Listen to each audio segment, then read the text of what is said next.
Habíamos quedado en que nos teníamos que hacer el metabolismo de cómo íbamos a hacer para degradar el aminoácido como tal.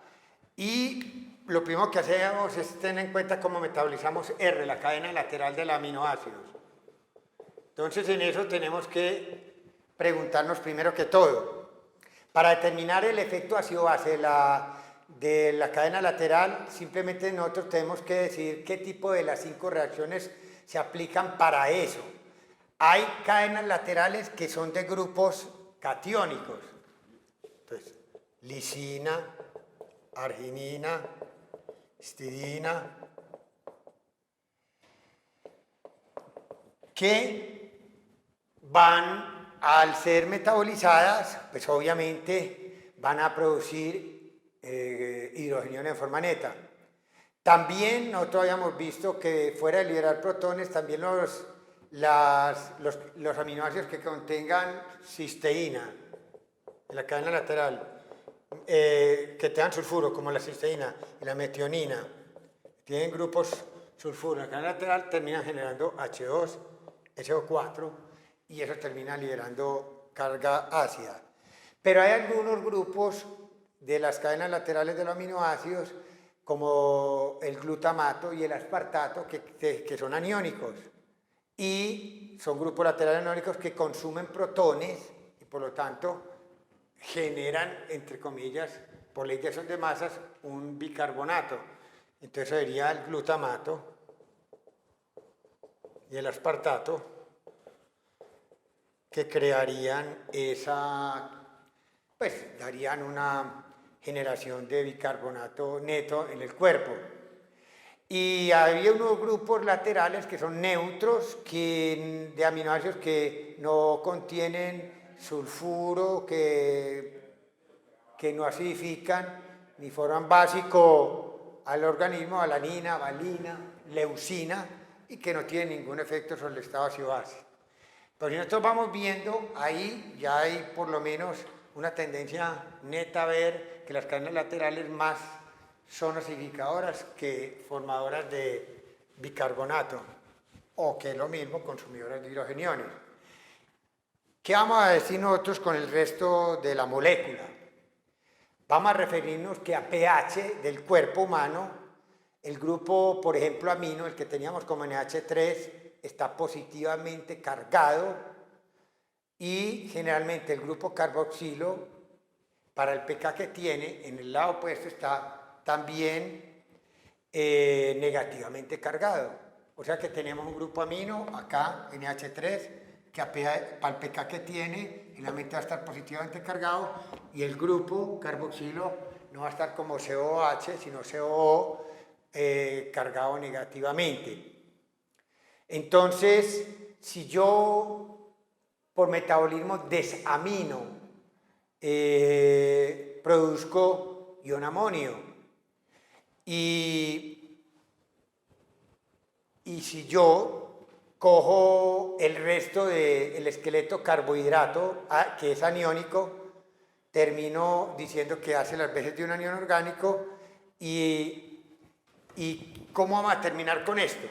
En esta forma. Esto termina formando NH4 por desaminación, ¿correcto?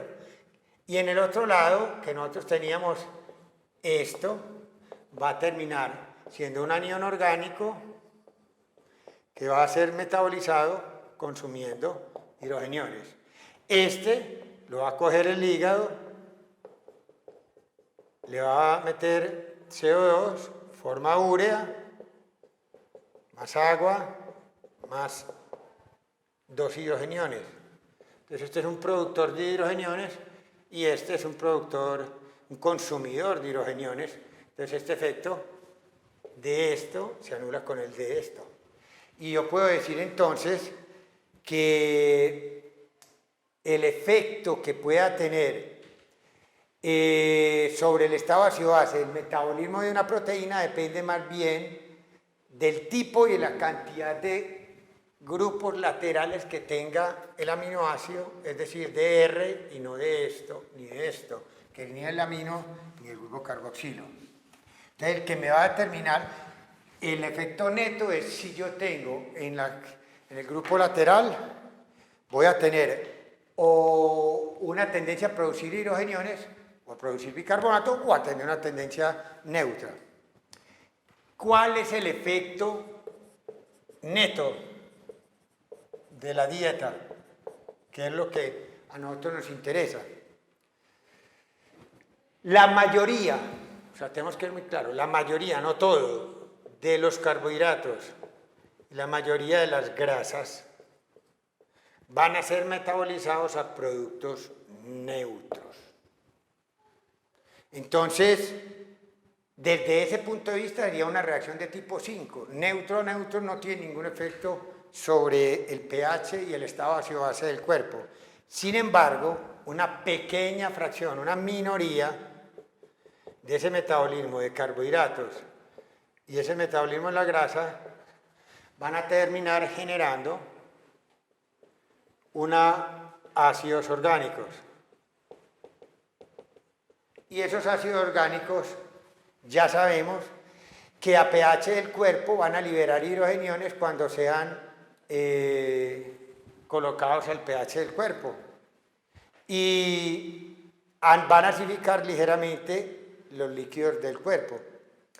Las proteínas de la dieta, que es lo otro, podemos decir que en general liberan más hidrogeniones cuando son metabolizados y son una fuente muy importante de ácidos. O sea, el efecto de carbohidratos de la grasa es que esto es una minoría.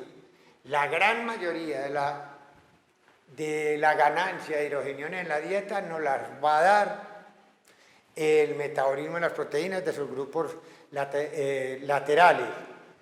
Que cuando nosotros tratamos de comer frutas y vegetales, que son una fuente importante de aniones orgánicos, podemos contrarrestar parcialmente esa gran abundancia de fuente de hidrogeniones proveniente de la mayoría de las proteínas de la dieta. Eso tiende a opacar un poquito la carga neta de ácido que uno gana, pero a pesar de eso, la gran mayoría de la gente gana en su dieta una carga neta de ácido. En las ciudades donde se coma mucho derivado de carne y sus derivados, pues va a haber una muy buena fuente de hidrogeniones. Las gentes que tienen unas dietas más bien pobres en huevos, en carne y en proteínas, pero alta en frutas y vegetales, como los vegetarianos, van a tener una ganancia mayor de aniones orgánicos, pero nunca superando, pues, si comen algún tipo de proteína a la ganancia que uno tiene de ácido. Pues tendría que tener una dieta 100% vegetariana para uno decir que haya una ganancia neta. En términos generales, entonces uno puede decir que la producción endógena de ácido neta, el efecto neto en la mayoría de la gente es siempre una ganancia neta de hidrogeniones para el cuerpo, lo que nos llevará a decir que todos los días, producto de esta metabolismo, de los alimentos, carbohidratos, grasas y proteínas, pues obviamente nos van a acidificar el cuerpo.